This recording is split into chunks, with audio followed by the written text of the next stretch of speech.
Tokiyuki adalah seorang anak laki-laki yang ditakdirkan untuk mewarisi gelar shogun dan tanggung jawab yang menyertainya. Namun, karena satu-satunya hal yang dia kuasai adalah melarikan diri dari masalahnya, dia menjalani hidupnya sebagai pecundang yang tidak bertanggung jawab. Pada hari ini, Tokiyuki melakukan segala cara untuk menghindari kehadirannya agar dia tidak perlu berlatih. Dan meskipun dia cepat, jika orang-orang ini tertipu oleh Tokiyuki yang hanya berjongkok, mereka mungkin tidak cocok untuk menjaganya. Tokiyuki berusaha keras untuk menghindari mereka, tetapi akhirnya dia terpaksa berlatih juga. Namun saat para pengawal tidak melihat, dia menyelinap pergi dan memanjat ke atap untuk bersenang-senang. Para pengawal dengan panik mengejarnya agar dia tidak terluka. Tetapi semua keributan itu mulai mengganggu para pejabat karena mereka sedang dalam pesta perpisahan untuk Takauji.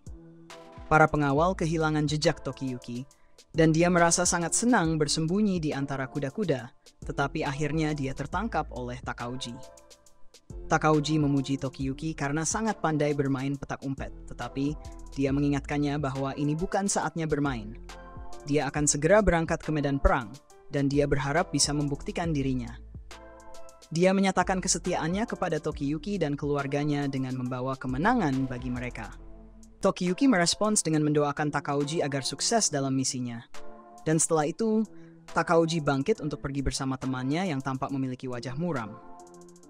Setelah mereka pergi, Kyoko muncul di belakang Tokiyuki dan memberitahunya bahwa dia tidak perlu begitu gugup di sekitar Takauji dan yang lainnya karena dia adalah pewaris shogun. Jadi pada akhirnya dia akan menjadi orang yang memberi mereka perintah. Sebagai bonus, dia akan menikah dengannya. Tetapi Tokiyuki tidak ingat pernah melamarnya. Saat itu juga, Tokiyuki menyadari bahwa para pengawal telah menyusulnya. Jadi Tokiyuki berlari sangat cepat hingga dia berhasil menendang debu di lantai kayu. Pengawal Kyoko tidak percaya betapa tidak dewasanya Tokiyuki. Meskipun secara teknis dia adalah seorang samurai, dia sama sekali tidak seperti Takauji, dan jika dia akhirnya mewarisi shogun, dia mungkin akan menjadi pemimpin boneka yang nyaris tidak bisa menyelesaikan 3 kalimat sendiri seperti ayahnya. Kyoko tidak melihat ada yang salah dengan menjadi penguasa boneka karena dia masih bisa menjalani gaya hidup mewah, dan itu membuatnya menjadi kandidat utama untuk dinikahi oleh Kyoko karena dia adalah seorang pencari harta yang bersertifikat. Sementara itu, para pengawal tidak dapat menemukan Tokiyuki karena dia adalah ahli dalam bersembunyi saat dia serius. Bahkan, dia begitu bertekad untuk menghindari pelatihan sehingga dia pernah bersembunyi di dalam peti baju besi selama 2 hari berturut-turut. Ya, sebenarnya akan lebih mudah jika dia mengikuti pelatihan selama 2 jam. Tetapi, dia ingin membuktikan suatu hal. Para pengawal memeriksa peti tersebut untuk memastikan dia tidak bersembunyi di sana lagi. Tetapi karena mereka tidak menemukannya, mereka pergi mencari di tempat lain. Namun, mereka tidak menyadari bahwa Tokiyuki sedang bergelantungan di atap di atas mereka. Jadi begitu mereka pergi, Tokiyuki turun dan disambut oleh kakaknya yang menawarkan makanan ringan. Mereka berdua naik ke atap untuk berbicara sebentar, dan kakak Tokiyuki memberitahunya bahwa ayah mereka pada dasarnya tidak berguna. Jadi sebaiknya Tokiyuki segera mengambil alih sebagai shogun. Tokiyuki bertanya mengapa kakaknya tidak bisa melakukannya saja karena dia adalah putra tertua. Tetapi menurut adat, karena dia adalah putra seorang selir, dia tidak bisa mewarisi posisi tersebut. Lagi pula, dia juga tidak mau. Saat itu, para pengawal melihat Tokiyuki dan mencoba mengepungnya. Tokiyuki tidak punya tempat untuk lari, tetapi dia berkata, "Pegang anjingku," sebelum berlari turun dari atap dan melompat ke atap sebelahnya. Dia kemudian berlari melintasi area tersebut dan keluar ke desa Kamakura, di mana semua orang senang melihatnya. Tokiyuki akhirnya kehilangan pengawalnya lagi, jadi dia menuju ke pohon sakura yang berdiri sendiri, di mana dia bisa melihat seluruh desa. Dia mencintai desa dan orang-orangnya, jadi dia tidak peduli tentang kehormatan atau status selama dia bisa hidup dengan damai di sini. Orang-orang bisa menyebutnya pemalas atau pengecut jika mereka mau, karena dia tidak masalah dengan itu. Namun, tiba-tiba seorang gadis di tanah berbicara dan memberitahu Tokiyuki bahwa dia bukanlah pemalas atau pengecut. Itu hanyalah aspek kecil dari monster yang terpendam di dalam dirinya. Atau setidaknya, begitu kata ayahnya. Tokiyuki bingung dengan kemunculan mendadak gadis tersebut, Tetapi kemudian seorang pria muncul entah dari mana dan mulai memperkenalkan dirinya. Dia adalah seorang pendeta Shinto bernama Yorishige Suwa, dan dia telah duduk di pohon ini sepanjang hari karena dia meramalkan bahwa Tokiyuki akan muncul di sini suatu saat nanti. Suwa tampaknya sedikit gila, tetapi dia mengurangi kegilaannya sedikit dan memberitahu Tokiyuki bahwa dia datang untuk berdoa untuk desa. Dan karena dia sudah selesai, dia akan menuju ke Shogun untuk melaporkan hasilnya. Gadis yang bersamanya bernama Shizuku, dan dia ahli dalam seni rahasia. Jadi Suwa membawanya sebagai asisten tanpa bayaran. Tokiyuki masih curiga terhadap Suwa karena tidak ada yang tahu bahwa dia suka datang ke pohon ini. Jadi Shizuku menjelaskan bahwa ayahnya benar-benar memiliki kemampuan untuk melihat masa depan, meskipun doanya hampir sepenuhnya tipu muslihat. Suwa memberitahu Shizuku bahwa dia tidak perlu mengatakan bahwa doanya adalah penipuan. Tetapi untuk membuktikan kemampuannya melihat masa depan, dia menatap jiwa Tokiyuki dan melihat bahwa dalam 2 tahun, Tokiyuki akan menjadi seorang pahlawan yang mengguncang fondasi Jepang. Beberapa orang akan menyembahnya, dan banyak orang lain akan sangat takut padanya sehingga dia akan mengubah nasib seluruh negara. Tokiyuki tidak percaya dengan apa yang baru saja dikatakan Suwa. Jadi dia melarikan diri karena dia tidak dibayar cukup untuk menghadapi orang-orang aneh seperti itu. Dia kembali ke rumah dan menceritakan semua tentang apa yang dikatakan Suwa kepada kakaknya. Tetapi kakaknya tidak merasa itu terlalu jauh dari kenyataan, karena Tokiyuki memiliki bakat superhuman dalam menghindar. Dia pribadi percaya bahwa Tokiyuki akan menjadi pahlawan jika terjadi sebuah tragedi. Dan sayangnya, sebuah tragedi sudah diambang pintu mereka. Karena saat Takauji memimpin tentaranya ke medan perang, dia tiba-tiba berbalik melawan mereka dan memotong rekan-rekannya dengan begitu cepat, sehingga Fisika butuh beberapa detik untuk mengejar. Kabar pengkhianatan Takauji sampai ke Kamakura dan para pejabat tidak percaya dengan apa yang mereka dengar. Tak hanya Takauji yang secara diam-diam bersekongkol dengan Kaisar Godego, tetapi dia juga telah menghancurkan pasukan yang dikirim bersamanya dan sedang dalam perjalanan ke sini untuk menghancurkan mereka juga. Tak lama kemudian, semua orang yang Tokiyuki sayangi telah terbunuh, dan Takauji berdiri di tengah pembantaian dalam ekstasi murni.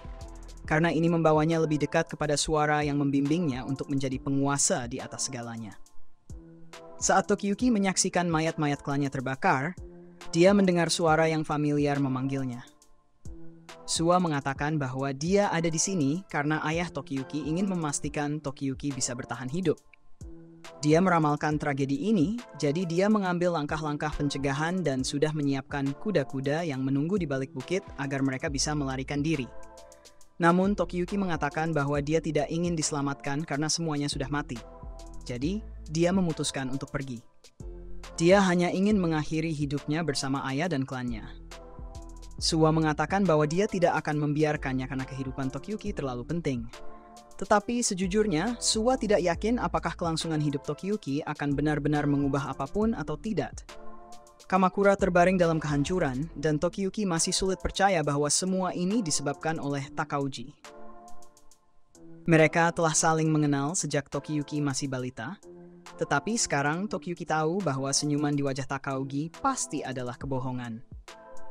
Suwa menawarkan untuk membantu Tokiyuki membalas dendam, tetapi Tokiyuki tahu bahwa senyuman Suwa juga pasti palsu. Lagi pula, dia tidak percaya bahwa dia bisa membalas dendam terhadap seseorang seperti Takauji yang telah menghancurkan Kamakura dengan begitu cepat. Terlepas dari seberapa kejam tindakannya, sejarah pasti akan mengingatnya sebagai pahlawan. Jadi Tokiyuki hanya ingin mati dengan hormat seperti anggota keluarganya yang lain. Suwa berkata, "Baiklah, ayo coba." Lalu mendorong Tokiyuki dari tebing agar dia bisa mati seperti yang diinginkannya.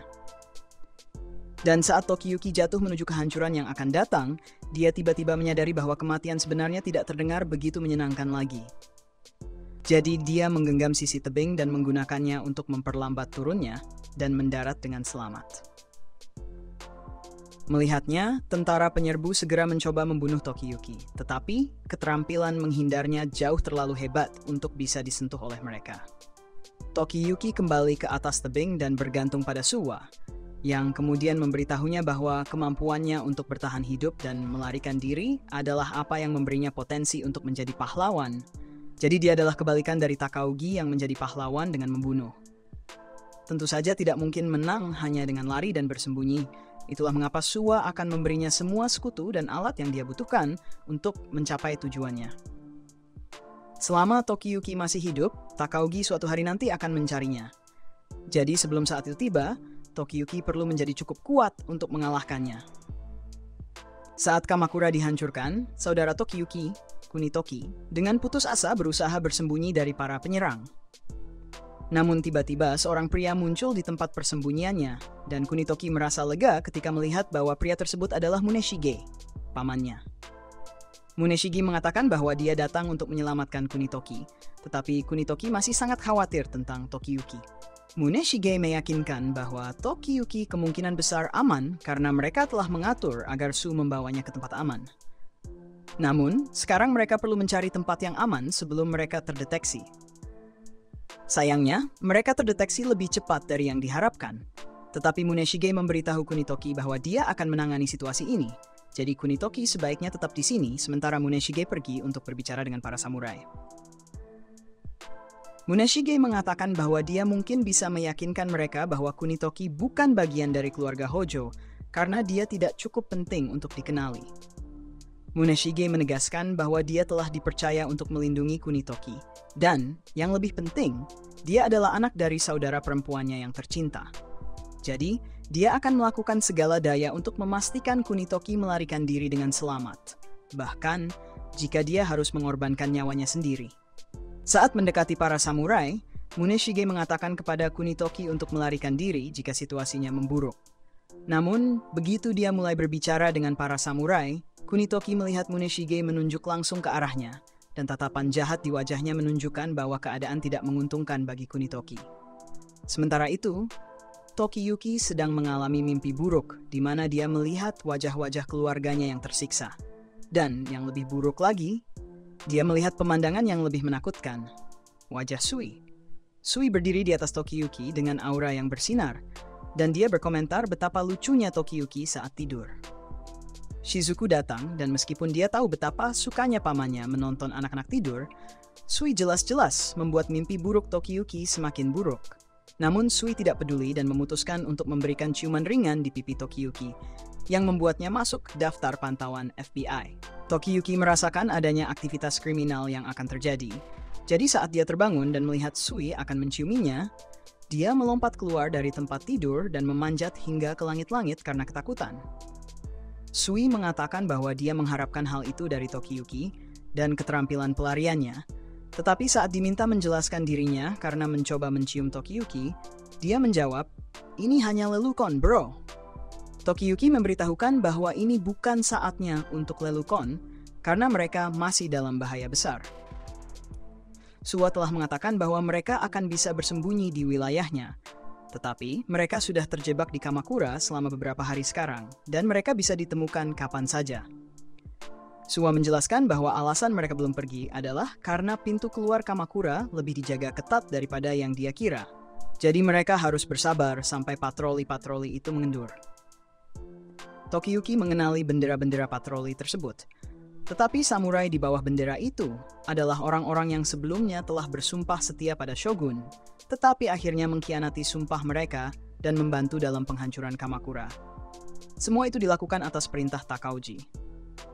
Masih sulit baginya untuk percaya bahwa selama waktu yang dihabiskan Takauji bersamanya, dia sedang merencanakan rencana pengkhianatan semacam itu. Shizuku memberitahu Tokiyuki bahwa dia tidak perlu khawatir tentang keselamatan mereka untuk saat ini. Karena jika bahaya datang mencari gubuk mereka, mereka bisa dengan mudah menipu mereka karena pakaian mereka membuat mereka terlihat seperti pendeta. Tokiyuki sedikit tenang dan melepaskan pegangan dari atap, tetapi ada sesuatu yang ingin dia tanyakan kepada Suwa. Sebelumnya, Suwa pernah mengatakan sesuatu tentang merebut kembali negara dengan kemampuan pelariannya yang sangat baik. Tetapi samurai seharusnya bertarung sambil menatap lurus ke depan. Jadi dia tidak tahu bagaimana dia akan merebut kembali negara sambil melarikan diri. Tokiyuki ingin tahu apakah Suwa benar-benar percaya bahwa dia bisa mengalahkan Takauji dan membalas dendam untuk semua orang yang dia cintai. Suwa sangat positif tentang hal itu. Tidak diragukan lagi dalam pikirannya bahwa Tokiyuki akan menjadi pahlawan legendaris karena dia telah melihatnya dengan mata ilahinya. Jadi untuk saat ini dia meminta Tokiyuki untuk bersabar sampai ramalannya menjadi kenyataan. Namun, sampai saat itu, Suwa menyarankan mereka bermain dadu untuk mengisi waktu. Tetapi sementara Shizuku dan Suwa sibuk menyiapkan permainan, Tokiyuki melarikan diri. Dia tidak merasa bisa mempercayai mereka jika mereka begitu santai sampai bisa bermain papan permainan, jadi dia memutuskan untuk mengambil tindakan sendiri dan mencari apa yang tersisa dari rumahnya. Saat dia tiba di sisa-sisa istana Shogun yang terbakar, Tokiyuki mulai mencari-cari untuk melihat apakah dia bisa menemukan seseorang yang masih hidup. Tetapi saat itulah, dia mendengar suara dua pria yang mengeluhkan bahwa semua barang bagus di sini sudah dijarah. Dia menyadari bahwa akan buruk jika dia terlihat di sini. Jadi dia mulai mencari tempat yang baik untuk bersembunyi. Tetapi kemudian dia mendengar salah satu pria membicarakan tentang eksekusi yang terjadi pagi ini yang melibatkan Kunitoki. Dan tidak bisa menahan diri untuk berteriak bahwa mereka sedang berbohong. Dia menolak untuk percaya bahwa saudaranya telah meninggal. Tetapi segera dia menyadari bahwa dia telah membuat kesalahan. Karena jika orang-orang ini mengetahui bahwa dia adalah putra dari shogun sebelumnya, mereka akan menyerahkannya. Para pria mulai bertanya kepada Tokiyuki siapa dia, dan dia tidak tahu harus mengatakan apa dalam situasi ini. Untungnya, Suwa dan Shizuku muncul tepat pada waktunya untuk menutupi dirinya dengan mengatakan bahwa dia hanyalah seorang murid di kuil mereka. Mereka mengatakan bahwa shogun telah menunjukkan rasa hormat kepada mereka, dan anak ini kebetulan sangat dekat dengan Kunitoki. Itulah sebabnya dia menganggapnya sebagai saudara. Tokiyuki mengikuti cerita itu dan bertanya kepada para pria jika mereka bisa memberitahunya apa yang terjadi pada Kunitoki. Mereka mengatakan bahwa setelah kehancuran Kamakura, Kunitoki dipercayakan kepada pamannya, Muneshige, untuk membawanya ke tempat aman. Tetapi tanpa berpikir panjang, pria itu menjual keponakannya sendiri pada kesempatan pertama yang dia dapat. Semua demi mendapatkan posisi kekuasaan untuk dirinya sendiri, dan dia tampak sangat bangga dengan itu. Setelah Kunitoki ditangkap, karena dia adalah anggota klan Hojo, dia dijatuhi hukuman mati dengan penggalan dan dieksekusi pagi ini. Mendengar berita ini, Tokiyuki merasa mual dan terus-menerus menggumamkan kata pengkhianatan kepada dirinya sendiri. Dia tidak bisa memahami mengapa keluarga Ashikaga yang telah melayani mereka selama beberapa generasi bisa mengkhianati mereka. Mengapa pengikut samurai mereka yang telah setia selama bertahun-tahun tiba-tiba berpaling dari mereka, dan sekarang bahkan pamannya sendiri juga telah mengkhianati mereka. Tampaknya tidak ada seorang pun di dunia ini yang bisa Tokiyuki percayai, dan keputusasaan mulai merayap dalam dirinya. Namun dia teralihkan oleh cahaya menyilaukan dari aura Su. Su memberitahu Tokiyuki bahwa dia dapat melihat sebagian masa depan Muneshige, meskipun resolusinya sangat rendah. Dalam visinya, Muneshige dikelilingi oleh banyak tentara musuh, tetapi dia terlindungi dengan baik. Tokiyuki bertanya di mana pamannya sekarang, jadi karena dia sangat penasaran, Su setuju untuk menunjukkannya. Ternyata Muneshige tidak berhasil mendapatkan posisi kekuasaan yang dia harapkan karena dia pada dasarnya menjadi seorang pengemis. Muneshige mengeluh bahwa dia tidak mendapatkan banyak imbalan karena mengkhianati Kunitoki, tetapi mungkin itu karena Kunitoki adalah anak yang tidak sah. Jadi Muneshige menganggap bahwa dia akan diperlakukan seperti anak kecil. Dia tidak yakin apakah dia akan dapat menyingkirkan nasibnya jika dia berhasil menangkap anak sah shogun. Jadi dia sudah mulai merencanakan untuk menangkap Tokiyuki dan menjualnya kepada pasukan Nita. Setidaknya sekarang Tokiyuki tahu seperti apa musuh pertamanya, dan bahwa langkah pertama dalam rencana Suwa adalah menang dengan melarikan diri. Suwa mengatakan dia akan menjelaskan langkah berikutnya setelah mereka kembali ke tempat persembunyian. Tetapi Tokiyuki tidak merasa terlalu yakin dengan situasi ini, terutama mengingat fakta bahwa dia telah mengabaikan pelatihan seni bela diri. Namun, Suwa meyakinkannya bahwa tidak perlu khawatir, karena dia memiliki beberapa sekutu yang akan datang dan dapat membantu Tokiyuki. Namun, sekutu-sekutu ini sibuk bermain versi monopoli Suwa, jadi Tokiyuki tidak meragukan seberapa berguna mereka. Setelah semua orang selesai dengan permainan, dua sekutu tersebut akhirnya memperkenalkan diri kepada Tokiyuki dan mengatakan nama mereka adalah Kojiro dan Ayako. Mereka adalah anak-anak dari keluarga Nezu dan Machizuki masing-masing. Dan kedua keluarga tersebut melayani keluarga Suwa, yang secara tidak langsung berarti mereka juga melayani keluarga Hojo yang Tokiyuki miliki. Meskipun keduanya sebaya dengan Tokiyuki, mereka unggul dalam seni bela diri. Jadi Suwa mendorong Tokiyuki untuk bergantung pada mereka untuk membantunya membalas dendam. Beberapa saat kemudian, Shizuku bertanya kepada Kojiro dan Ayako tentang pendapat mereka tentang Tokiyuki, dan Ayako mengatakan bahwa dia merasa Tokiyuki sangat imut. Namun Kojiro berpikir bahwa Tokiyuki cukup lemah, jadi dia merasa aneh bahwa Suwa meminta mereka untuk membantu Tokiyuki. Tapi karena Tokiyuki tidak bisa bertarung sendiri, mereka harus melindunginya. Saat malam tiba, Suwa memberitahu Tokiyuki bahwa saatnya menghadapi iblis yang mengejar mereka, lalu memberinya sebuah katana untuk digunakan dalam pertempuran. Pada saat yang sama, Shizuku menyadari bahwa Muneshige menghalangi jalannya, jadi semua orang bersiap dan menunggu kedatangan Muneshige. Ketika Muneshige tiba, dia mulai berpura-pura khawatir tentang Tokiyuki, dan Tokiyuki ikut berpura-pura untuk menariknya dalam serangan diam-diam. Muneshige bertanya apakah Tokiyuki sendirian dan mengatakan bahwa mereka seharusnya melarikan diri bersama demi keselamatan Tokiyuki. Namun, ketika Muneshige berada dalam jangkauan, Tokiyuki memberi sinyal kepada Kojiro dan Ayako untuk menyerang. Sayangnya, Muneshige memiliki cukup waktu untuk menarik pedangnya dan memblokir serangan mereka. Dan kini dia menyadari bahwa Tokiyuki merencanakan penyergapan ini untuk membalas dendam pada saudaranya. Ayako awalnya berhasil bertahan, tetapi kemudian dia terdesak dan terlempar jauh. Meskipun kekuatan gabungan Ayako dan Kojiro cukup besar, mereka tetap sangat kalah dalam pertarungan ini, karena mereka masih anak-anak, sedangkan mereka menghadapi seorang pria dewasa. Muneshige memutuskan untuk menjauh dari Kojiro dan Ayako agar dia bisa menyingkirkan Tokiyuki. Muneshige terpaksa melindungi Tokiyuki, tetapi Ayako masih bisa mengejar Tokiyuki lagi. Sambil melakukannya, Muneshige membanggakan dirinya atas kemampuannya untuk beradaptasi dengan situasi apapun yang dihadapinya. Dia dengan senang hati menghabisi jika itu untuk kelangsungan hidupnya, seperti yang dia lakukan dengan Kunitoki. Dia mendorongnya ke tanah dan memukulinya hingga babak belur, sehingga dia bisa menyerahkannya untuk kebebasannya. Tetapi sekarang, dia mengejar Tokiyuki, sehingga dia bisa mendapatkan sedikit dukungan dari tentara Nida. Muneshige telah memojokkan Tokiyuki di tepi tebing, tetapi sebelum Kojiro dan Ayako bisa bergegas menolongnya, Suwa memanggil mereka dan mengatakan sudah saatnya mereka mundur. Mereka tidak mengerti mengapa Suwa menyuruh mereka mundur, tetapi dia hanya mengatakan mereka harus duduk dan melihat Tokiyuki bekerja dengan sihirnya. Karena jika ada orang di sini yang bisa membanggakan kemampuan beradaptasi, itu adalah dia.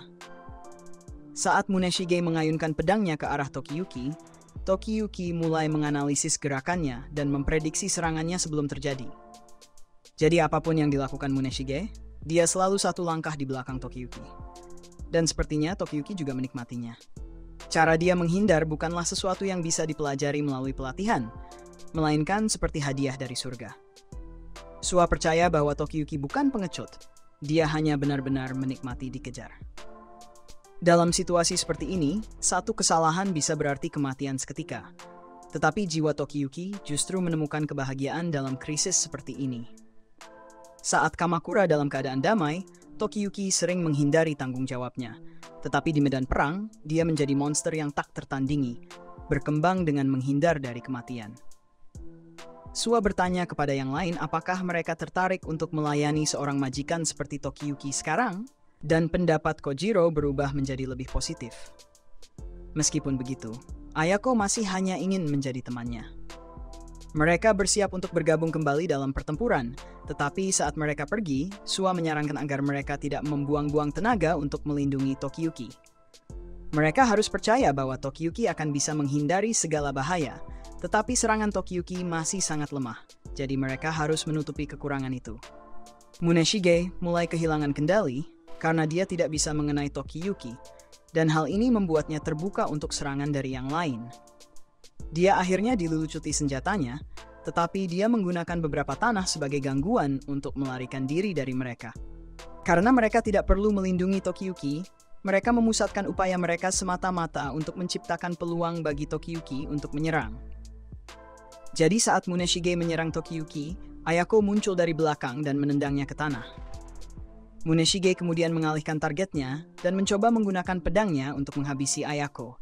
Tetapi sebelum Ayako terkena tebasan, Kojiro melucuti senjata Muneshige dengan melempar pedangnya dan menjatuhkannya ke tanah. Sekarang, dengan Muneshige yang telah dilucuti senjatanya dan kebingungan, Tokiyuki melompat ke udara untuk memberikan pukulan terakhir.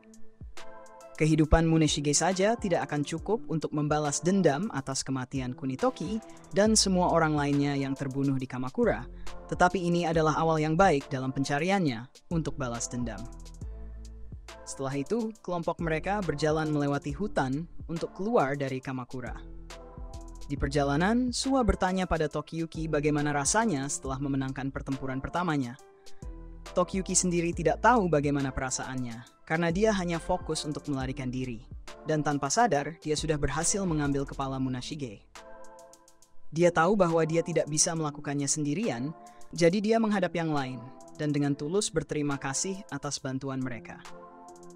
Suwa lalu mengambil kesempatan itu untuk mengingatkan Tokiyuki bahwa ada dua hal yang dia butuhkan untuk memenangkan perang dengan cara melarikan diri.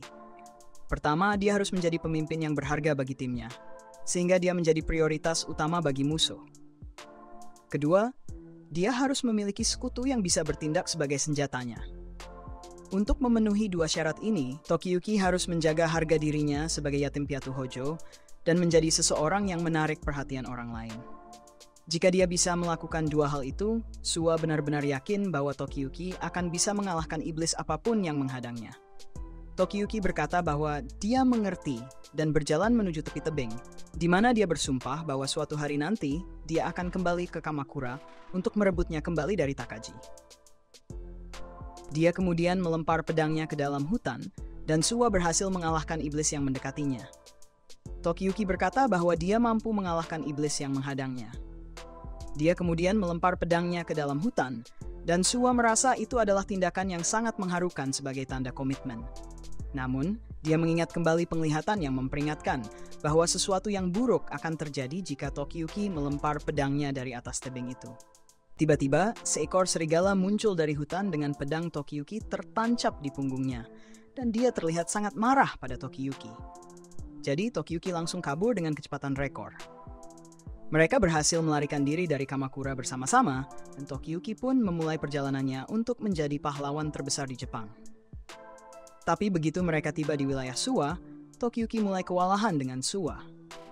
Tak lama setelah sampai, Tokiyuki merasa sangat terbebani dengan banyaknya gadis yang Suwa tugaskan untuk mengurusnya.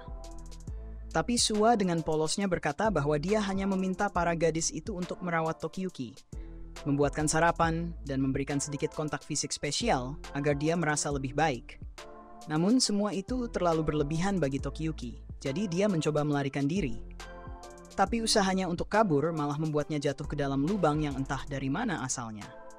Ternyata, Suwa sudah meramalkan masa depan, di mana Tokiyuki akan mencoba kabur dari para gadis di jalan itu.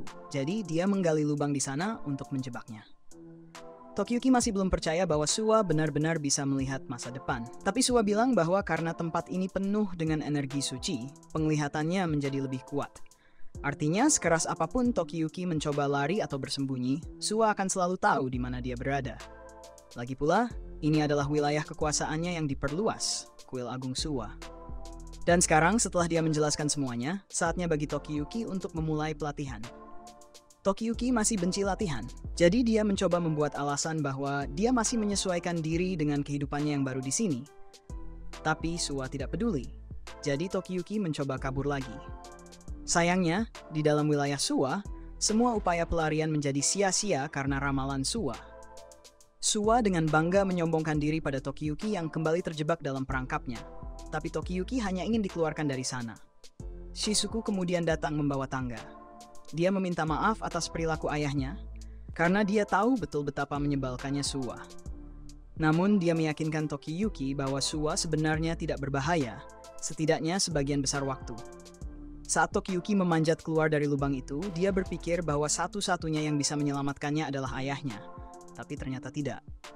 Dia merenung bahwa seharusnya dia merasa bersyukur kepada Suwa karena telah menyelamatkan nyawanya. Tapi dia sulit percaya bahwa Suwa benar-benar tahu apa yang dia lakukan. Kuil Suwa juga relatif kecil dibandingkan dengan yang lain. Jadi, Tokiyuki meragukan bahwa Suwa benar-benar memiliki kemampuan untuk membantunya merebut kembali Kamakura dan mengalahkan Takauji ketika waktunya tiba. Karena itu, dia merasa tidak ada gunanya berlatih. Beberapa hari kemudian, Suwa masih belum berhasil membuat Tokiyuki berlatih dengan serius, dan semua orang mulai lelah menggali lubang untuk menangkapnya. Sehingga mereka mulai mengeluh bahwa Tokiyuki bertingkah seperti anak manja. Suwa meluruskan mereka dan mengatakan bahwa sebenarnya Tokiyuki adalah orang yang tulus, tapi dia dibesarkan untuk menjadi penguasa boneka. Jadi, tidak pernah punya alasan nyata untuk berusaha memperbaiki dirinya. Sebagian dari perilaku Tokiyuki yang sekarang juga adalah kesalahan Suwa, karena baru sekarang dia menyadari bahwa dia belum melakukan apapun untuk menunjukkan kepada Tokiyuki bahwa dia memiliki kekuatan untuk membantunya merebut kembali Kamakura. Pada hari ini, Tokiyuki kabur ke hutan karena berpikir tidak ada yang akan mengharapkan dia pergi saat hari hujan. Tapi ternyata dia salah, karena Suwa muncul tepat di belakangnya beberapa saat kemudian. Tokiyuki sudah tahu apa yang akan diminta Suwa, jadi dia mengatakan bahwa dia tidak melihat alasan mengapa dia harus ada di sini. Dia tidak ingin repot-repot belajar strategi perang jika pada akhirnya dia hanya akan berlari di medan perang, bahkan jika pasukan Suwa sedang dibantai. Suwa berjanji kepada Tokiyuki bahwa tidak ada cara bagi dia untuk kalah karena dia adalah dewa sejati. Dan untuk membuktikannya, dia bilang akan menghentikan hujan. Tokiyuki masih tidak percaya apapun yang dikatakan Suwa. Tapi saat Suwa membunyikan belnya di tengah hujan, terlihat jelas bahwa dia tidak berbohong karena semua tetesan hujan berhenti di udara dan berkumpul di sekitar Suwa sebelum menghilang sepenuhnya. Setelah itu, Suwa memanggil prajuritnya dengan semangat Spartan, menunjukkan kepada Tokiyuki bahwa dia memiliki pasukan sebanyak 10.000 prajurit yang siap berkumpul kapan saja. Jika Tokiyuki bisa mendapatkan kualitas seorang pahlawan, itu akan berarti ada aliansi antara seorang pahlawan dan dewa, dan pasti banyak lagi prajurit yang akan bergabung dalam perjuangan mereka pada saat itu. Setelah mendemonstrasikan kekuatannya, Suwa bertanya kepada Tokiyuki apa rencananya sekarang. Tokiyuki dengan enggan mengatakan bahwa dia bersedia kembali ke mejanya dan mulai belajar. Dia memutuskan untuk mempercayai Suwa karena sekarang dia percaya bahwa dia bisa menjadi pahlawan dengan bantuannya. Namun, begitu Tokiyuki mengucapkan kata-kata itu, Suwa malah memberitahu semua orang bahwa mereka bebas untuk pulang sekarang. Tokiyuki tidak percaya dengan apa yang dia lihat dan bertanya pada Suwa, kemana perginya semangat Spartan itu. Tapi Suwa hanya berkata bahwa orang-orangnya tidak bisa selalu penuh energi sepanjang waktu. Suwa kemudian mengubah topik dan memberitahu Tokiyuki bahwa sudah waktunya untuk belajar, suka atau tidak. Tapi saat dia mencoba mengarahkan Tokiyuki ke tempat belajar, Suwa malah terjebak dalam salah satu perangkapnya sendiri. Beberapa saat kemudian, Tokiyuki mulai terbiasa dengan kehidupan di wilayah Suwa. Jadi Suwa memberitahunya bahwa sekarang saatnya dia untuk mendapatkan beberapa pengikut setia. Seorang pengikut setia adalah bawahan yang membentuk hubungan tuan hamba dengan penguasanya dan siap mempertaruhkan nyawanya untuk bertarung demi dia. Seorang penguasa tidak ada artinya tanpa pengikut setianya. Tapi karena Tokiyuki dengan tragis kehilangan semua anggota keluarganya dan para pengikutnya, dia harus memulai semuanya dari nol. Maka dari itu, Suwa akan memperkenalkan kandidat-kandidatnya sekali lagi. Pertama adalah Kojiro, ahli pedang terhebat di generasi Tokiyuki. Dengan kemampuannya, dia akan menjadi pilihan sempurna untuk memimpin sebagai komandan militer Tokiyuki. Selanjutnya adalah Ayako, dengan kekuatan yang tak tertandingi dan bakat seni yang luar biasa. Bahkan saat di medan perang, dia tetap ceria seperti biasanya. Terakhir, kita punya Shizuku, yang penuh perhatian dan mahir dalam berbagai seni rahasia. Sebagai pelayan, dia akan sangat cocok untuk mengurus urusan-urusan umum di rumah. Meskipun ketiganya mungkin masih seusia dengan Tokiyuki, Suwa meyakinkannya bahwa mereka adalah orang-orang yang bisa diandalkan. Namun, Tokiyuki masih perlu mengenal mereka lebih dekat dan menunjukkan bahwa dia mampu memanfaatkan keterampilan mereka dengan baik. Jika keempatnya hidup bersama, maka pada akhirnya, Tokiyuki akan memiliki hubungan yang erat dengan mereka. Dan dari situ, dia bisa merekrut lebih banyak individu berbakat yang mereka temui di sepanjang jalan. Inilah yang Suwa sebut sebagai awal dari perjalanan seorang pahlawan, meskipun tidak ada yang terlalu peduli dengan referensinya itu. Setelah Suwa berhenti bicara, Kojiro bertanya kepada Tokiyuki apakah ada sesuatu yang perlu mereka lakukan, karena mereka senang membantu dengan cara apapun yang mereka bisa. Tokiyuki senang mendengar bahwa mereka ingin membantunya, tapi dia tidak benar-benar tahu apa yang harus mereka lakukan. Jadi akhirnya dia meminta mereka bermain petak umpet bersamanya. Namun, Kojiro langsung menolak. Mereka semua sudah melihat seberapa cepat Tokiyuki berlari, jadi bermain petak umpet hanya akan menjadi siksaan bagi mereka. Tapi karena Tokiyuki ingin bersenang-senang, Kojiro menyarankan agar mereka semua menyelinap ke rumah-rumah beberapa samurai yang mengkhianati Tokiyuki dan meninggalkan hadiah besar di depan pintu mereka. Ayako bilang dia cuma mau push up, sementara Shizuku bilang dia mau menyumpal ke lereng di sarang semut. Mereka semua punya ide seru yang unik, atau mungkin agak aneh. Jadi Tokiyuki bingung mau ngapain sampai Ayako nyaranin supaya mereka berburu bersama. Ini seru, bisa jadi latihan dan gak melibatkan buang air di rumah orang, jadi Tokiyuki setuju aja. Teman mereka nanya apakah Shizuku boleh ikut berburu karena dia bagian dari kuil. Untungnya, dia bilang gak masalah karena dewa kuil mereka adalah dewa berburu. Jadi berbeda dari kuil lain, mereka sering berburu dan makan daging. Setelah mereka berangkat, seorang pelayan mendatangi Suwa yang lagi mengang daging untuk memberitahunya bahwa Tokiyuki dan yang lainnya sudah pergi berburu. Tapi dia udah melihatnya dalam penglihatan termasuk masalah yang akan mereka hadapi di hutan. Namun, dia yakin ini akan jadi pengembangan karakter yang baik. Jadi dia tidak akan campur tangan. Sementara itu di hutan, kelompok tersebut bekerja sama untuk berburu dengan Shizuku, menakut-nakuti kelinci, dan Tokiyuki ditugaskan untuk menembaknya. Tapi sayangnya, dia tidak bisa membidik dengan baik sehingga meleset dari target. Kojiro bilang dia oke dengan itu. Dia bilang, tembakan itu sudah sangat mendekati target mengingat Tokiyuki yang melakukannya. Jadi dia ingin memberinya sudut pandang yang lebih baik supaya dia bisa mencoba lagi. Dia dengan mudah menebas ranting-ranting pohon, dan begitu ada pandangan yang jelas, dia memberitahu Tokiyuki untuk mencoba lagi. Namun sebelum Tokiyuki bisa melakukannya, Ayako tiba-tiba melemparkan batu besar ke arah kelinci tersebut, membuat Tokiyuki kaget dengan kekuatan yang dimiliki Ayako. Tapi ini bukan pertama kalinya Kojiro melihat Ayako mengubah kelinci menjadi bercak merah di tanah. Namun, kali ini dia meleset dari target. Sehingga kelinci itu masih hidup untuk melihat hari lain. Tapi hidupnya tidak bertahan lama, karena tak lama kemudian muncul babi hutan besar yang menghancurkannya. Kojiro belum pernah melihat binatang sebesar itu. Jadi Shizuku memberitahu mereka tentang rumor yang beredar mengenai babi hutan iblis pemakan daging yang tinggal di hutan ini. Inilah masalah yang sudah dilihat Suwa dalam visinya. Tapi dia percaya penting bagi mereka untuk belajar menghadapi binatang buas yang haus darah, karena Takagi jauh lebih buruk daripada apapun yang bisa mereka temui di hutan itu. Ketika iblis itu melihat kelompok mereka, dia langsung menyerang Tokiyuki.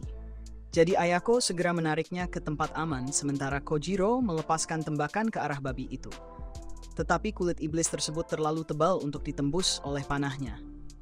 Jadi dia memerintahkan semua orang untuk mundur ke tempat yang lebih tinggi.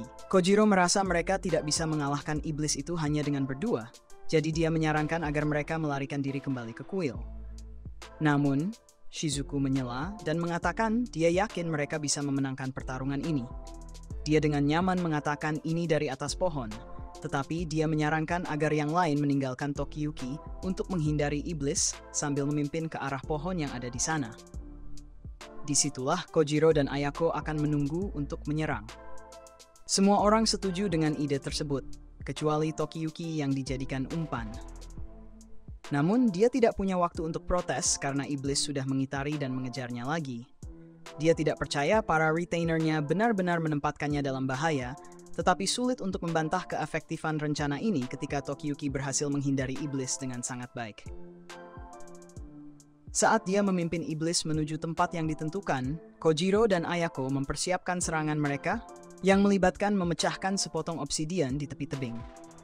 Setelah persiapan selesai, Tokiyuki bertanya apa yang harus dia lakukan dengan iblis tersebut.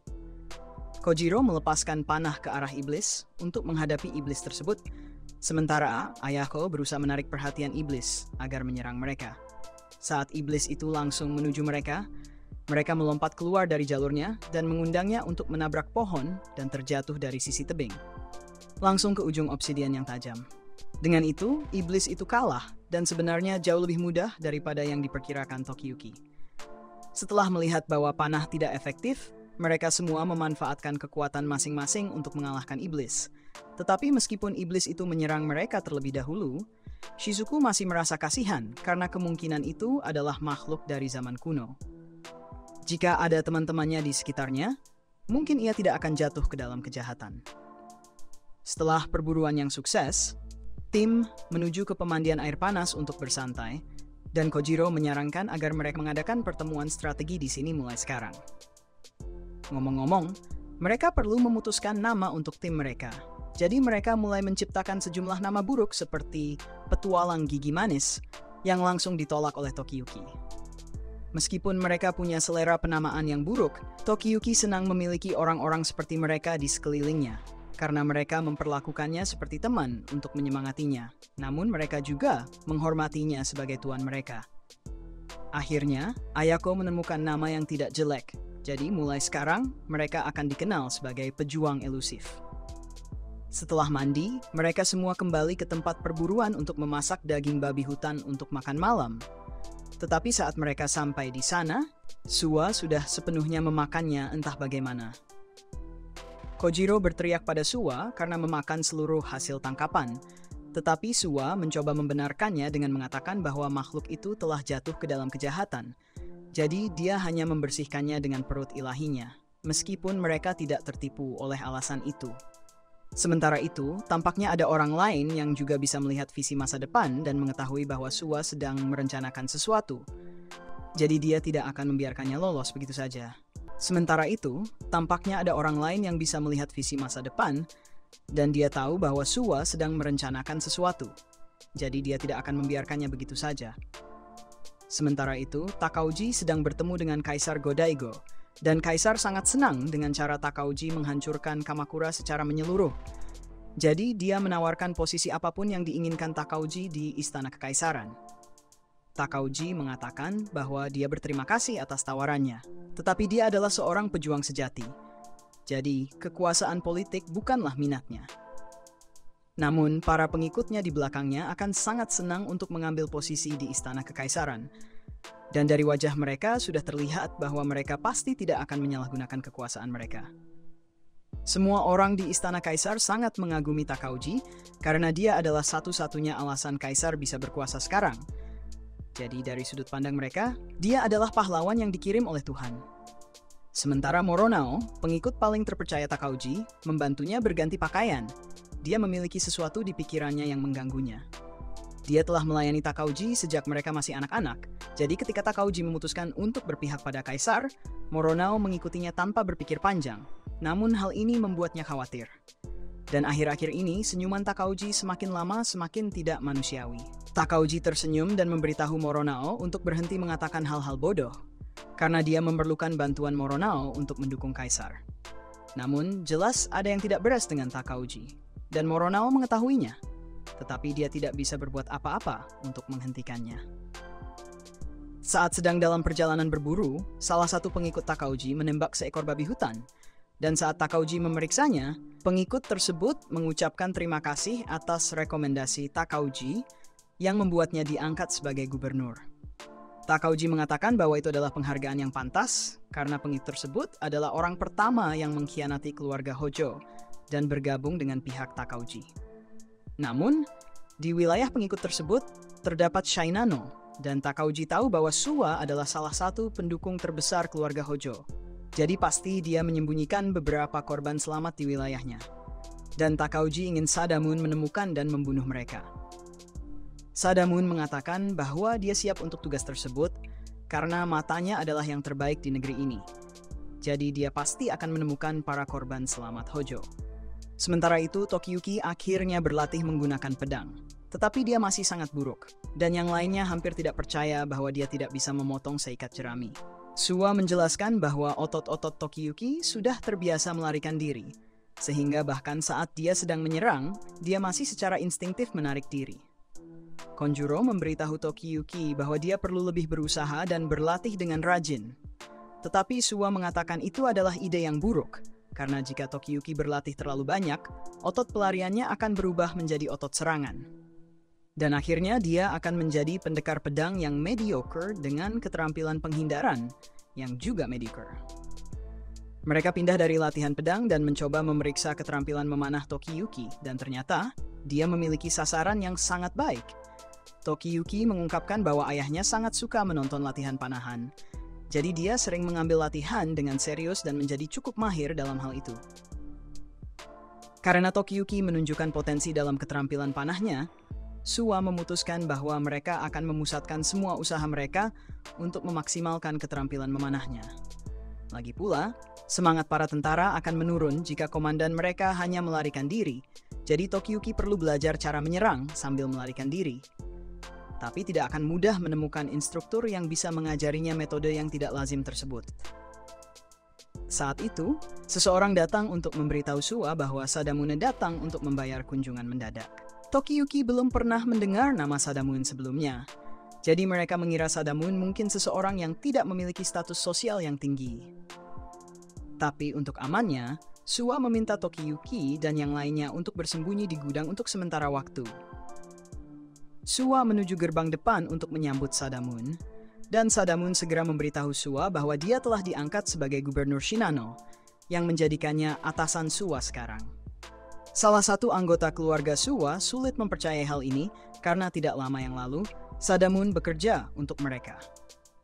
Namun keadaan berubah, dan saat shogunate jatuh, Sadamune membuat keputusan bijaksana untuk berpihak pada Kaisar Go-Daigo. Dan sementara itu, keluarga Suwa mendukung keluarga Hojo, jadi sekarang setelah Go-Daigo berkuasa, mereka tidak memiliki hak untuk mengeluh tentang konsekuensi yang mereka hadapi. Tapi itu masalah untuk hari lain. Untuk saat ini, Sadamune datang untuk memberitahu Suwa bahwa jika dia memiliki anggota keluarga Hojo yang bersembunyi di wilayahnya, sebaiknya dia menyerahkannya kepadanya. Suwa membantah menyembunyikan siapapun, bahkan dia membantah pernah melihat anggota keluarga Hojo. Sadamune tidak percaya padanya, jadi dia menggunakan penglihatannya yang superhuman untuk menemukan setiap orang yang terlihat mencurigakan di area tersebut. Dia melihat dua prajurit di kejauhan yang mengintai dari balik pohon, seorang pria yang memegang pisau di jaketnya, dan sekumpulan anak-anak yang bersembunyi di sebuah kabin. Dia tidak tahu siapa di antara mereka yang merupakan korban selamat keluarga Hojo, tetapi semuanya tampak sangat mencurigakan. Jadi cepat atau lambat dia akan menemukan siapa mereka dan menangkap mereka. Itu saja yang ingin disampaikan, jadi Sadamune berbalik untuk pergi. Tetapi sebelum dia pergi, dia harus sekali lagi menyalahgunakan kekuasaannya. Jadi dia menembak salah satu pelayan kuil dan memotong telinganya hanya untuk kesenangan semata. Malam harinya, Shizuku memberitahu semua orang bahwa pelayan kuil yang tertembak dalam keadaan baik, dan telinganya seharusnya bisa sembuh dalam waktu dekat. Sadamune adalah seorang pemanah ahli, dan berkat penglihatannya yang superhuman serta keterampilan observasinya, dia memiliki keunggulan besar dibandingkan pemanah lainnya. Sepertinya mereka memiliki gubernur yang sangat merepotkan, dan Kojiro terutama tidak suka dengan tindakannya yang kotor seperti menargetkan pelayan kuil yang sederhana. Dia bertanya kepada Tokiyuki apa pendapatnya tentang situasi ini. Tetapi meskipun Tokiyuki setuju bahwa Sadamune adalah orang yang menjijikkan, dia harus mengakui bahwa dia memang bukan sembarang orang. Dia juga harus mengakui bahwa keterampilan memanah Sadamune sangat mengagumkan. Suwa memahami bahwa Tokiyuki bisa mengenali bakat meskipun karakter seseorang tidak menyenangkan, dan sikap itu pasti akan berguna baginya ketika dia menjadi jenderal nanti. Yang lebih penting, Suwa baru saja menemukan instruktur yang sempurna untuk Tokiyuki. Dia kemudian memberitahu Tokiyuki bahwa dia harus bermain petak umpet dengan Sadamune untuk melanjutkan pelatihannya. Sadamune memiliki dua tujuan saat ini, menemukan Tokiyuki dan melemahkan pengaruh keluarga Suwa dengan cara itu. Sementara itu, Tokiyuki juga memiliki dua tujuan yang harus dicapai. Dia harus tetap tersembunyi dari Sadamune, baik dengan menyembunyikan keberadaannya atau dengan menyembunyikan identitasnya, sambil juga menyerap pengetahuan tentang teknik memanah Sadamune. Sadamune pasti akan menyalahgunakan kekuasaannya sebagai gubernur setiap kesempatan yang dia dapat, jadi akan banyak peluang untuk belajar darinya.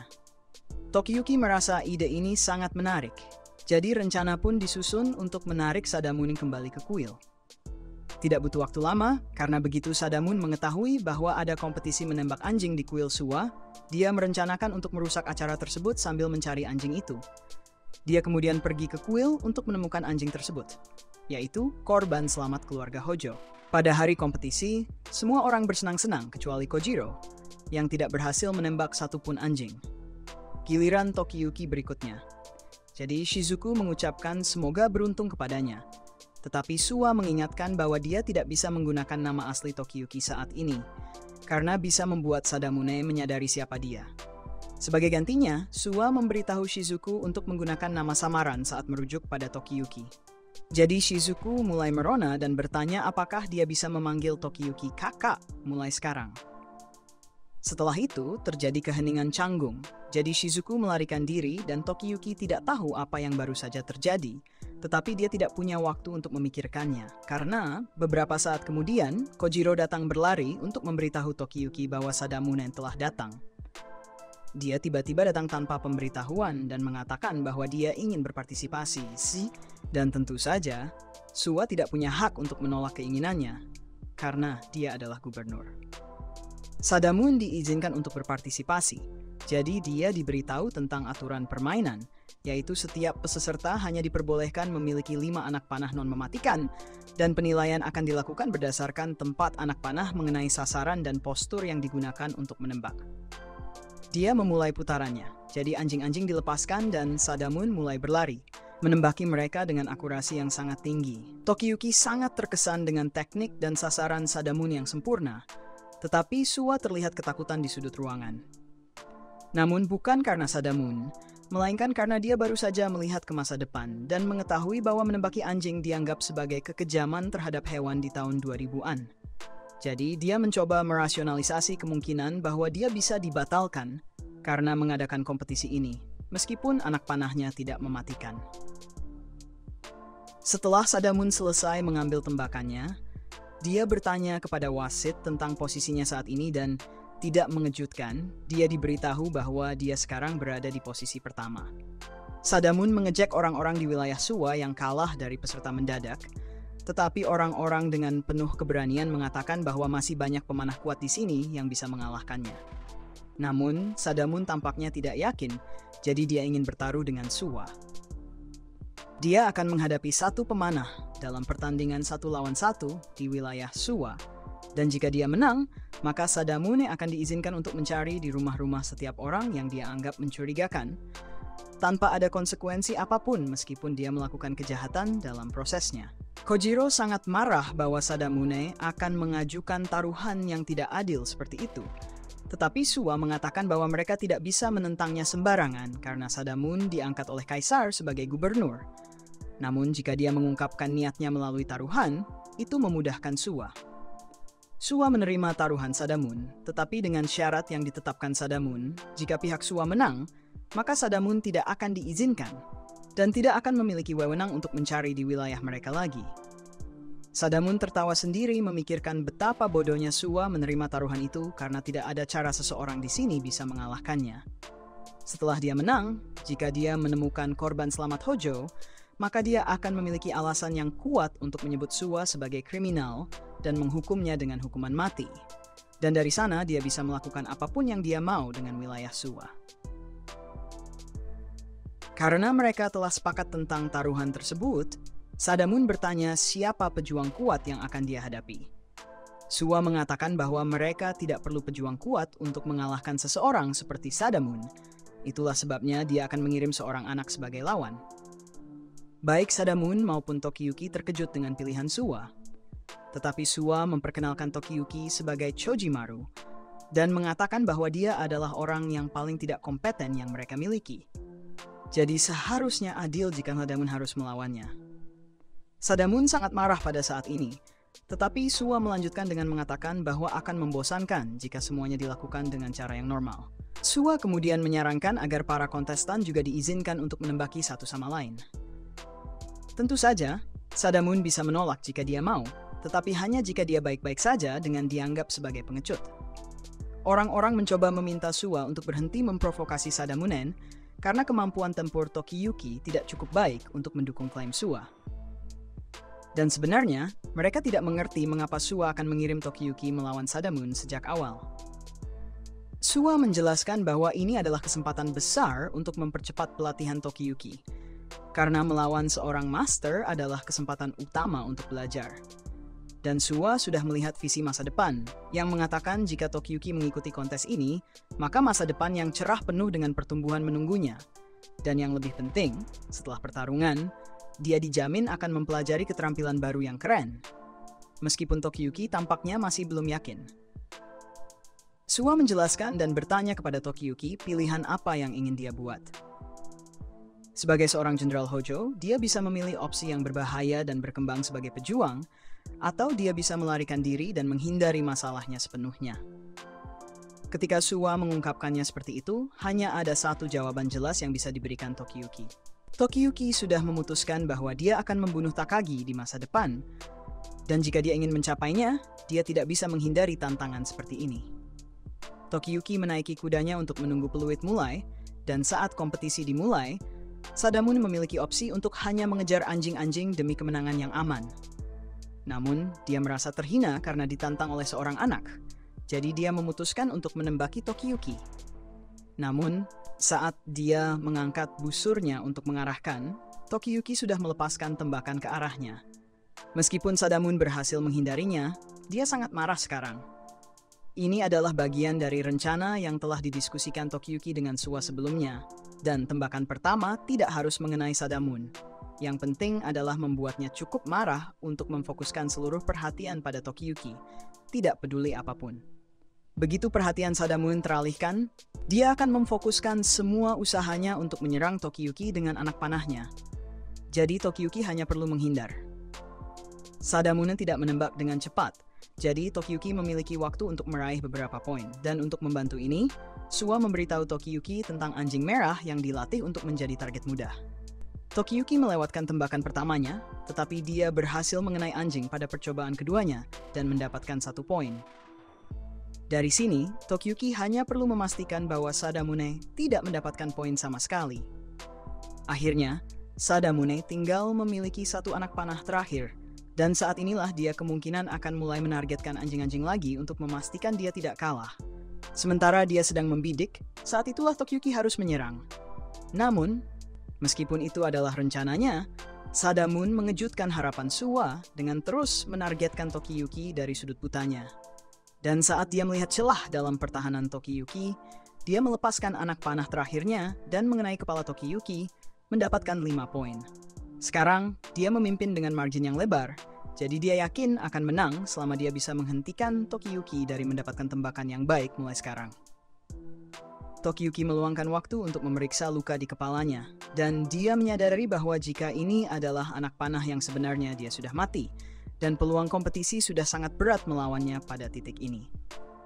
Tapi daripada membuatnya takut untuk menyerah, pikiran tentang nyawanya yang menggantung di ambang batas justru membuatnya semakin bersemangat. Tokiyuki mencoba mengincar seekor anjing untuk mendapatkan lebih banyak poin, tapi Sadamune terus menggunakan kudanya untuk menggoyahkan Tokiyuki dan mencegahnya menembak. Orang mulai percaya bahwa Tokiyuki tidak akan bisa menang, tapi cahaya Sua mulai bersinar saat dia berteriak bahwa Tokiyuki harus menggabungkan kemampuan menghindar dan menembaknya jika dia ingin mengalahkan Sadamune. Itu adalah pernyataan sederhana tapi sangat berarti bagi Tokiyuki. Karena sekarang semuanya begitu jelas baginya. Ketika dia menghindar, dia bisa memantau segala sesuatu di sekelilingnya. Jadi dia tahu bahwa jika dia mengincar anjing sekarang, Sadamune pasti akan menyerangnya dari titik buta. Dan tidak mungkin bagi Tokiyuki untuk mengenai target kecil yang bergerak sambil menghindari Sadamune pada saat yang sama.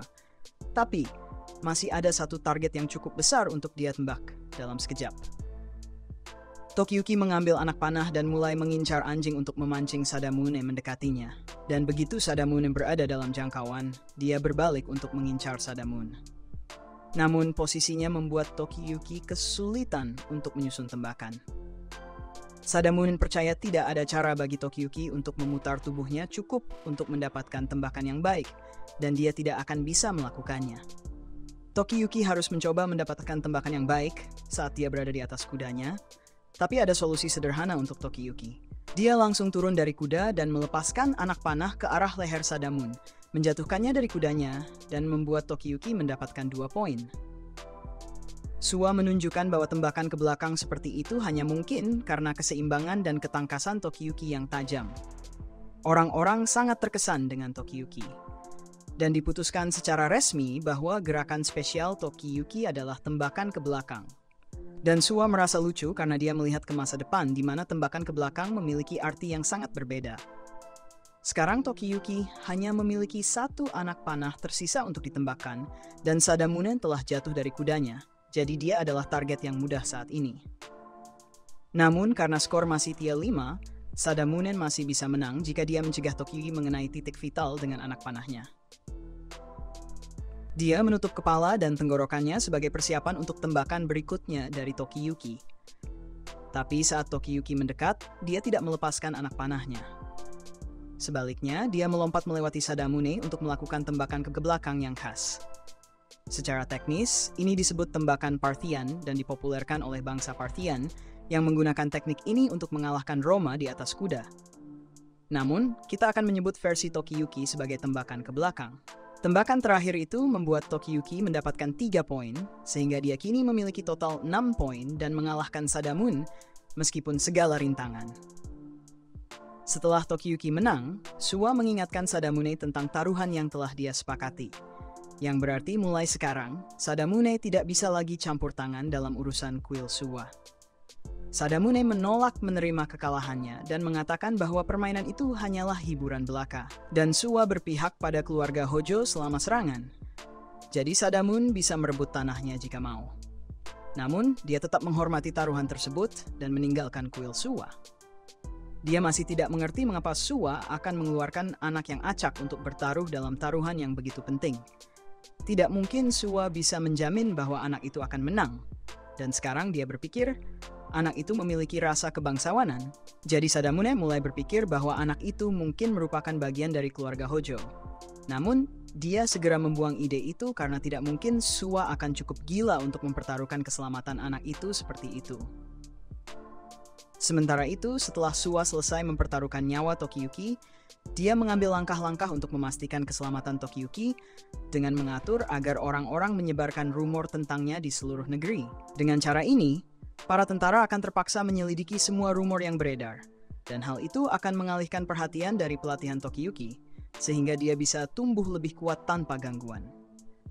Sementara itu, di sebuah gubuk kecil di hutan, seorang pria berada di tempat tidur kematiannya, sementara putranya menjaga di sampingnya. Pria itu memberitahu putranya tentang bagaimana dia memiliki keterampilan khusus, tetapi semakin dia mengasah kemampuannya, semakin curiga orang-orang terhadapnya. Hingga akhirnya tuannya menuduhnya mencuri dan mengusirnya.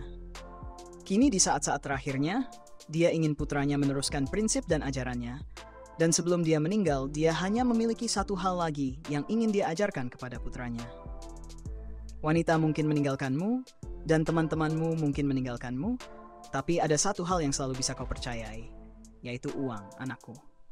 Sekarang pergilah dan gunakan keterampilanmu untuk menghasilkan uang. Genba mengambil kata-kata ayahnya dengan serius, lalu dia memasuki karirnya sebagai pencuri. Keesokan harinya di kuil Suwa, Tokiyuki kesulitan melakukan pekerjaan fisik untuk pertama kalinya dalam hidupnya. Dia tidak mengerti mengapa dia harus melakukan ini jika tidak ada hubungannya dengan pelatihannya. Tapi Suwa menjelaskan bahwa karena Tokiyuki berpura-pura menjadi pencuri, dia tidak sedang melakukannya. Dia berpura-pura menjadi salah satu pekerja kuil. Akan aneh jika dia tidak melakukan pekerjaan rumah sama sekali dan mereka tidak bisa kehilangan perhatian jika musuh kembali muncul. Namun, satu-satunya musuh yang mungkin muncul adalah Sadamun. Dan Kojiro meragukan bahwa Sadamun akan muncul lagi setelah penghinaan yang dia alami kemarin. Namun, saat mereka melihat ke arah gerbang, Sadamun sudah berdiri di sana dengan senyuman menyeramkan di wajahnya. Setelah kejadian kemarin, Sadamun memutuskan untuk bersikap cengeng. Jadi dia pergi ke kaisar dan mendapatkan perintah kekaisaran, dan dia sangat senang membacanya kepada semua orang. Surat itu menyatakan bahwa kekaisaran telah menganggap Suwa dan orang-orangnya sebagai pengkhianat karena berpihak pada keluarga Hojo. Jadi sebagai hukuman, Mereka akan dipaksa untuk menyerahkan sebagian tanah mereka kepada Sadamune. Sadamune tertawa saat memberitahu Suwa bahwa dia hanya memiliki 10 hari untuk memindahkan semua orang yang tinggal di tanah itu. Tapi dia berhenti sejenak untuk menatap Tokiyuki dengan tajam, karena dia masih menyimpan dendam atas kontes panahan. Malam itu, Suwa mengadakan rapat dengan semua pelayannya, dan mereka sangat marah dengan situasi yang diciptakan oleh Sadamune. Mereka telah mengusahakan tanah ini selama beberapa generasi, jadi mereka tidak bersedia menyerah tanpa perlawanan. Tapi Suwa memberitahu mereka bahwa ini belum saatnya untuk bertindak. Sadamune membawa dekret kekaisaran, dan jika mereka menentang perintah kekaisaran, mereka akan menjadi musuh istana, yang akan menyebabkan kehancuran mereka sebelum pelatihan Tokiyuki selesai. Dia meminta mereka semua untuk bersabar dan menunggu waktu yang tepat, tetapi untuk saat ini, mereka tidak bisa melakukan apa-apa. Dia menutup rapat dan meminta semua orang untuk kembali ke rumah mereka. Tetapi dia meminta Tokiyuki untuk tetap tinggal karena dia ingin membahas sesuatu dengannya. Setelah mereka sendirian, Tokiyuki bertanya kepada Suwa apa rencananya mengenai Sadamune, karena jika keadaan terus begini, orang-orang di sini akan kehilangan banyak rumah dan ladang mereka. Suwa merasa senang Tokiyuki peduli untuk memberikan keadilan kepada orang-orang, tapi rasa keadilan saja tidak selalu cukup untuk menyelesaikan masalah. Suwa memberitahu Tokiyuki bahwa dia telah memikirkan untuk menambah anggota baru ke Elusive Warriors, khususnya pencuri bernama Genba.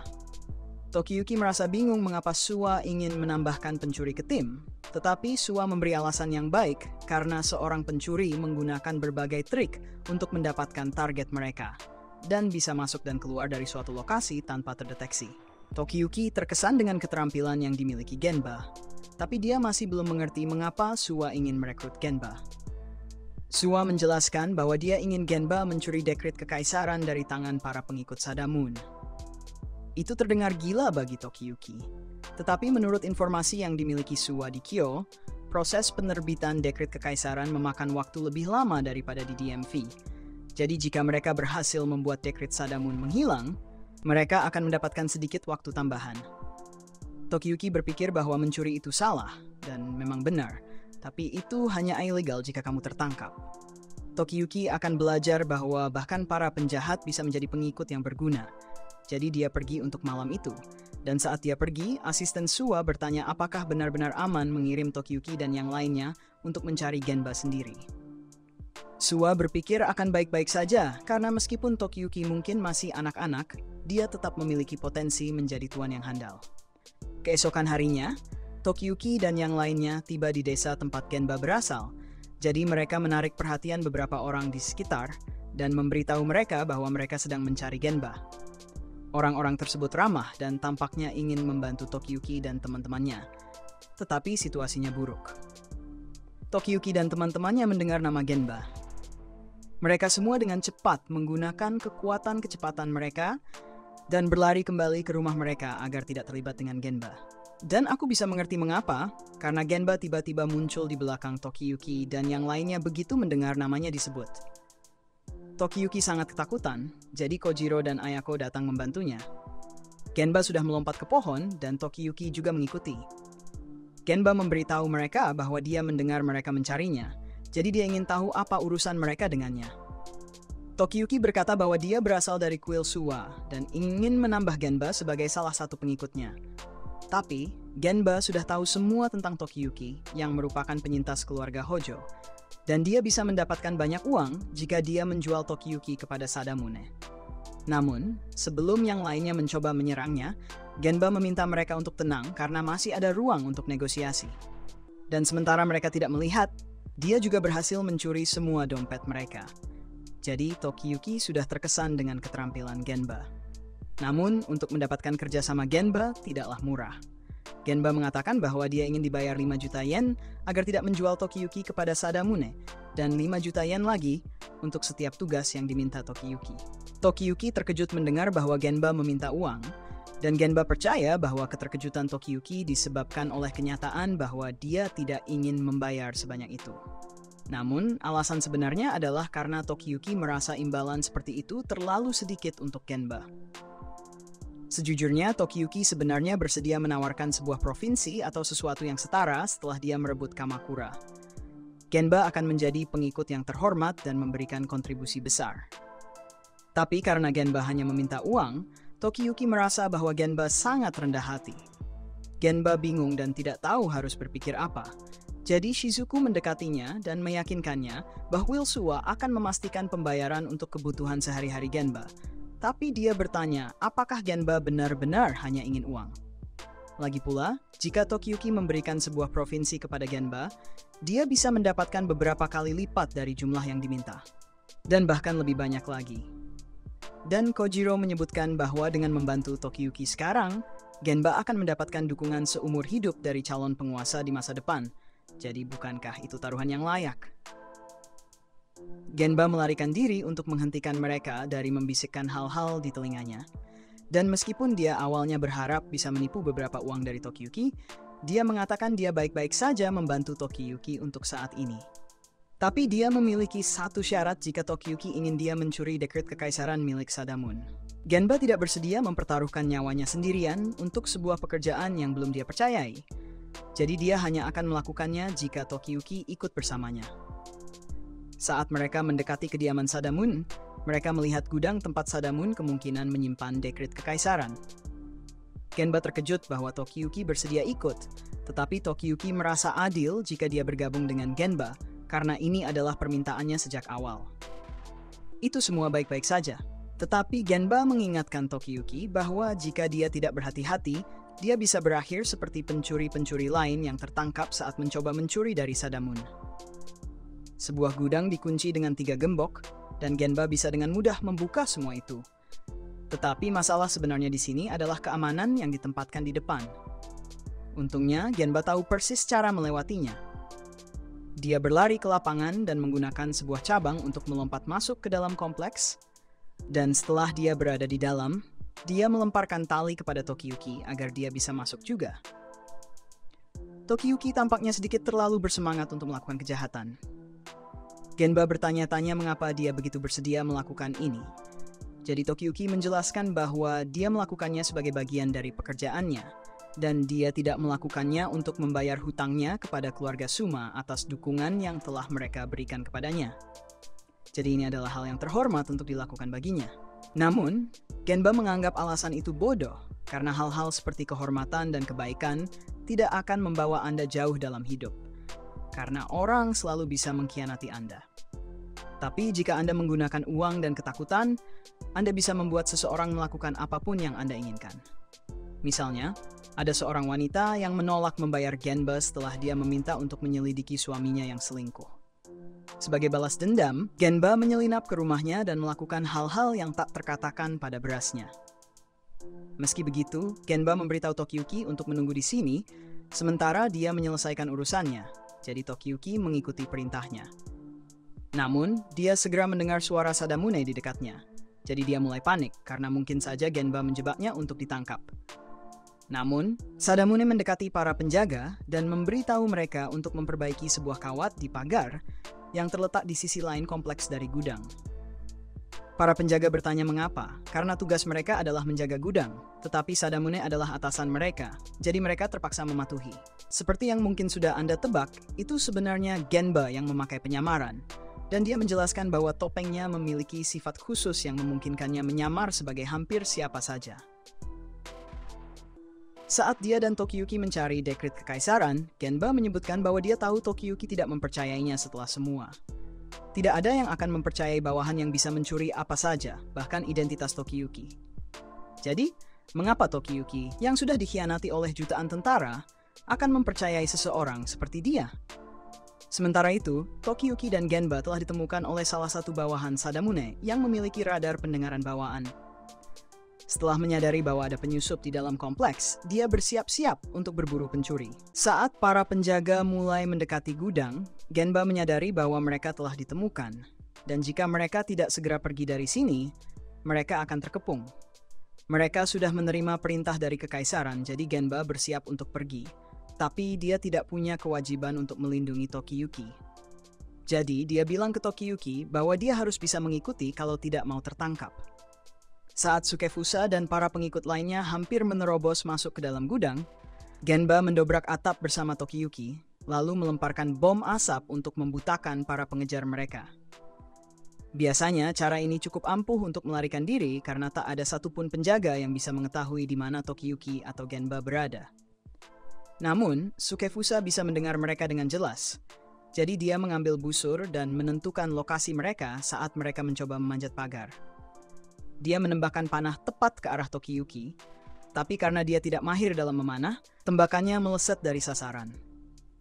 Berkat kesalahan Sukefusa, Tokiyuki dan Genba berhasil melewati pagar, dan begitu mereka berhasil, mereka memberi isyarat kepada Kojiro dan Ayaka untuk segera kabur sebagai pengalih perhatian. Para penjaga melihat kuda-kuda itu pergi menjauh, dan mereka semua langsung mengejarnya. Tapi Sukefusa tetap tinggal di belakang, karena dia menyadari sesuatu yang tidak disadari oleh yang lain. Dia mendengar suara dua anak yang sedang memanjat pagar, lalu suara kuda-kuda yang berlari menjauh, tapi tidak ada suara langkah kaki para pencuri itu. Ini membuatnya menyimpulkan bahwa para pencuri pasti bersembunyi di sekitar sini sambil menahan napas. Dia memang tidak tahu persis di mana mereka berada, karena mereka tidak mengeluarkan suara sama sekali. Tapi begitu mereka membuat kesalahan sedikit saja, dia akan langsung menemukan posisi mereka dan menghabisi mereka. Genba mulai merasa tertekan sekarang, dan dia sangat frustrasi karena Sukefusa ada di sini. Semua teknik penyamarannya bergantung pada ilusi dan bayangan, yang tentu saja tidak akan berfungsi pada Sukefusa. Dia benar-benar menyesal telah menyia-nyiakan waktu untuk mengerjai Tokiyuki, tapi kalau dipikir-pikir, dia memang tidak punya alasan kuat untuk peduli pada Tokiyuki. Jadi, dia memutuskan untuk meninggalkannya. Tokiyuki memandang Genba dengan rasa ngeri, tapi bukan karena Genba ingin meninggalkannya, melainkan karena Genba bodoh cukup untuk bergerak saat Sukefusa begitu dekat dengan mereka. Hampir seketika, Sukefusa menemukan posisi Genba dan mencoba menebas kepalanya di tempat. Tapi di detik terakhir, Tokiyuki melompat dan menyelamatkannya dari kematian yang pasti. Dalam proses itu, Tokiyuki terluka akibat tebasan pedang. Namun beruntungnya, pedang Sukefusa tersangkut di pohon sehingga Tokiyuki tidak terluka parah.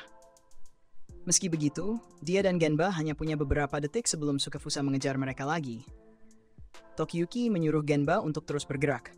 Tapi saat mereka berlari, Genba tidak habis pikir kenapa Tokiyuki rela mengambil risiko untuk menyelamatkannya. Apalagi setelah Genba mencoba meninggalkannya. Tokiyuki menjawab bahwa dia meragukan Genba sebelumnya tanpa alasan yang jelas, dan dia tidak bisa meminta maaf dengan baik jika Genba mati. Dia tahu ketangguhan mentalnya rendah, dan mungkin dia akan meragukan Genba lagi di masa depan. Tapi dia ingin memastikan bahwa dia tidak akan pernah mengkhianati Genba. Dia senang belajar seni melarikan diri dari Genba, dan dengan bantuannya, dia bisa menghindari iblis-iblis kuat seperti sebelumnya. Jadi dia tidak bisa menahan rasa gembiranya. Jadi, jika suatu saat Genba merasa terpojok atau merasa bahwa pengkhianatan adalah satu-satunya pilihan, Tokiyuki ingin Genba melarikan diri bersama dengannya. Tokiyuki telah dikhianati oleh banyak orang, tapi dia sendiri tidak pernah mengkhianati siapapun. Di zaman ketika penipuan dan pengkhianatan sudah jadi hal biasa, dia bisa dianggap sebagai jenderal yang paling setia. Di saat yang sama, Sadamun mulai mengejar para pencuri kecil itu. Tapi penglihatannya yang sempurna tidak banyak membantu dalam kegelapan seperti ini. Untungnya Sukefusa ada di sini untuk membantu, meskipun caranya membuat situasi jadi agak aneh. Sementara itu, Genba dan Tokiyuki muncul dari balik semak-semak, dan Genba mengatakan bahwa dia telah menyembunyikan kuda di tepi hutan sebagai persiapan untuk pelarian mereka. Namun sayangnya, dengan banyaknya darah yang keluar dari Tokiyuki, dia tidak akan mampu bertahan lebih lama lagi. Tiba-tiba, sebuah panah melesat dari arah yang tidak terduga, tepat ke arah Tokiyuki, dan meskipun Tokiyuki berhasil menghindarinya, panah itu membelah pohon di dekatnya menjadi dua. Genba terkejut melihat kekuatan tembakan itu, dan Tokiyuki langsung mengenali bahwa itu adalah kekuatan Sadamun. Genba tidak bisa mempercayainya, karena Sadamun seharusnya tidak bisa melihat mereka dengan cukup jelas untuk menembakkan tembakan yang begitu akurat. Apalagi mereka masih butuh waktu sebelum mencapai kuda untuk melarikan diri. Tokiyuki sudah tidak dalam kondisi untuk berlari sekarang, dan Genba tidak mungkin bisa menghindari panah Sadamun sambil membawa Tokiyuki. Jadi, dia harus membuat keputusan yang sangat sulit. Kalau orang lain, mungkin Genba akan mengabaikannya. Tapi Tokiyuki telah membuktikan dirinya sebagai seseorang yang pantas untuk dilayani. Jadi, Genba akan melakukan segala cara untuk melindungi Tokiyuki. Sukefusa telah membimbing panah-panah Sadamune sehingga dia bisa mengarahkan bidikannya dalam gelap. Dan saat mereka hampir menargetkan Tokiyuki yang terluka, Genba muncul dari persembunyiannya dan menarik perhatian mereka. Sukefusa mengenali topeng Genba, lalu memberitahu Sadamune bahwa pencuri di depan mereka pasti Kazama Genba, anak dari mantan pengikut yang diasingkan karena teknik-teknik liciknya. Setelah ayahnya meninggal, Genba kini beralih menjadi pencuri. Sadamune mengingat bahwa keluarga Kazama dulu berada di wilayah Suwa, jadi dia mengira Suwa yang meminta Genba datang ke sini untuk mencuri perintah kekaisarannya. Genba pura-pura tidak tahu apa yang sedang dibicarakan oleh Sadamune dan mengatakan bahwa dia hanya datang ke sini karena ingin mengganggu Sadamune saja. Sadamune bersiap untuk menembaknya, tapi Genba menendang pohon, menyebabkan sekawanan burung terbang ke berbagai arah.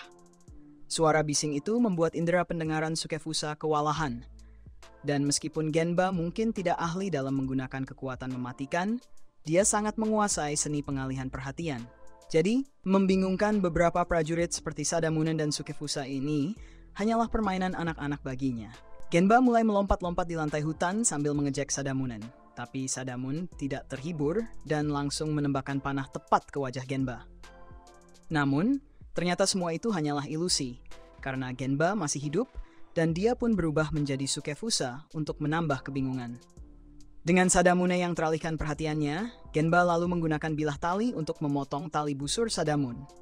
Kemudian menarik Sadamune dan Sukefusa dari kuda mereka hingga jatuh ke tanah. Sadamune menyebut Genba tidak adil karena menggunakan trik-trik murahan, tapi Genba bangga dengan kemampuannya dan tidak akan membiarkan orang tua seperti Sadamune merendahkannya. Mengenai perintah kekaisaran yang dipegang oleh Sadamune, Genba menjelaskan bahwa dia benar-benar tidak mencurinya.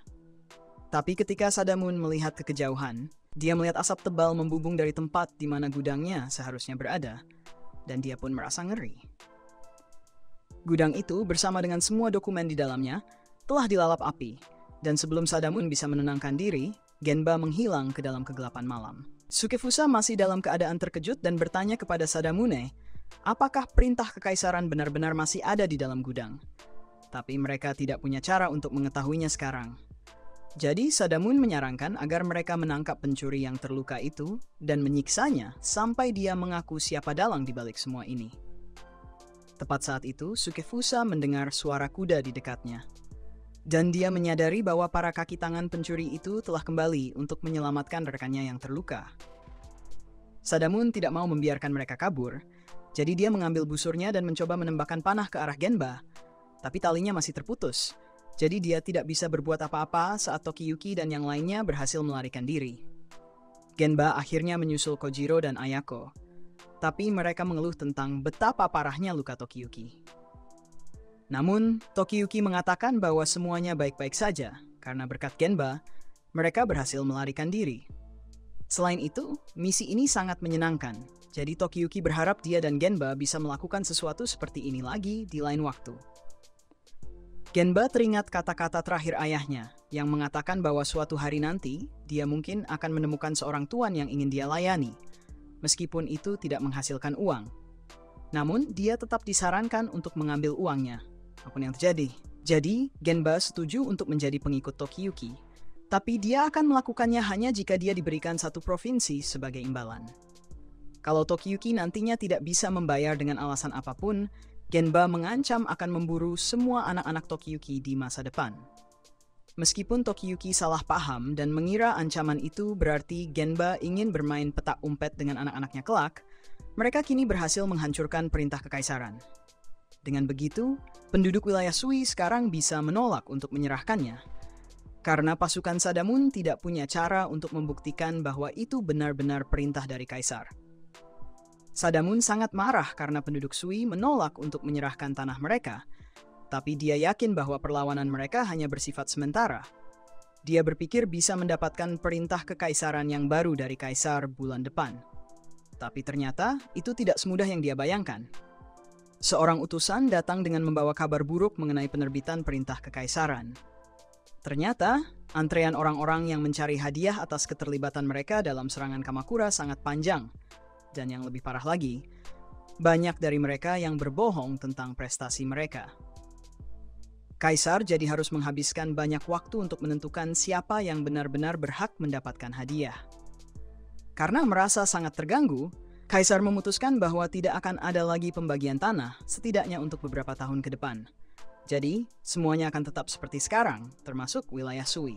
Sadamune marah besar karena kehilangan kesempatan untuk merebut tanah Suwa. Sementara dia berteriak dalam kemarahan, orang-orang Suwa bersorak merayakan kemenangan mereka. Rencana mereka benar-benar berhasil, dan Suwa sangat berterima kasih kepada Tokiyuki. Karena mereka tidak akan pernah mendapatkan tanah mereka kembali jika menyerahkannya kepada Sadamune. Suwa juga senang karena Tokiyuki berhasil meyakinkan Genba untuk menjadi pengikutnya. Karena dia yakin Genba akan sangat bisa diandalkan.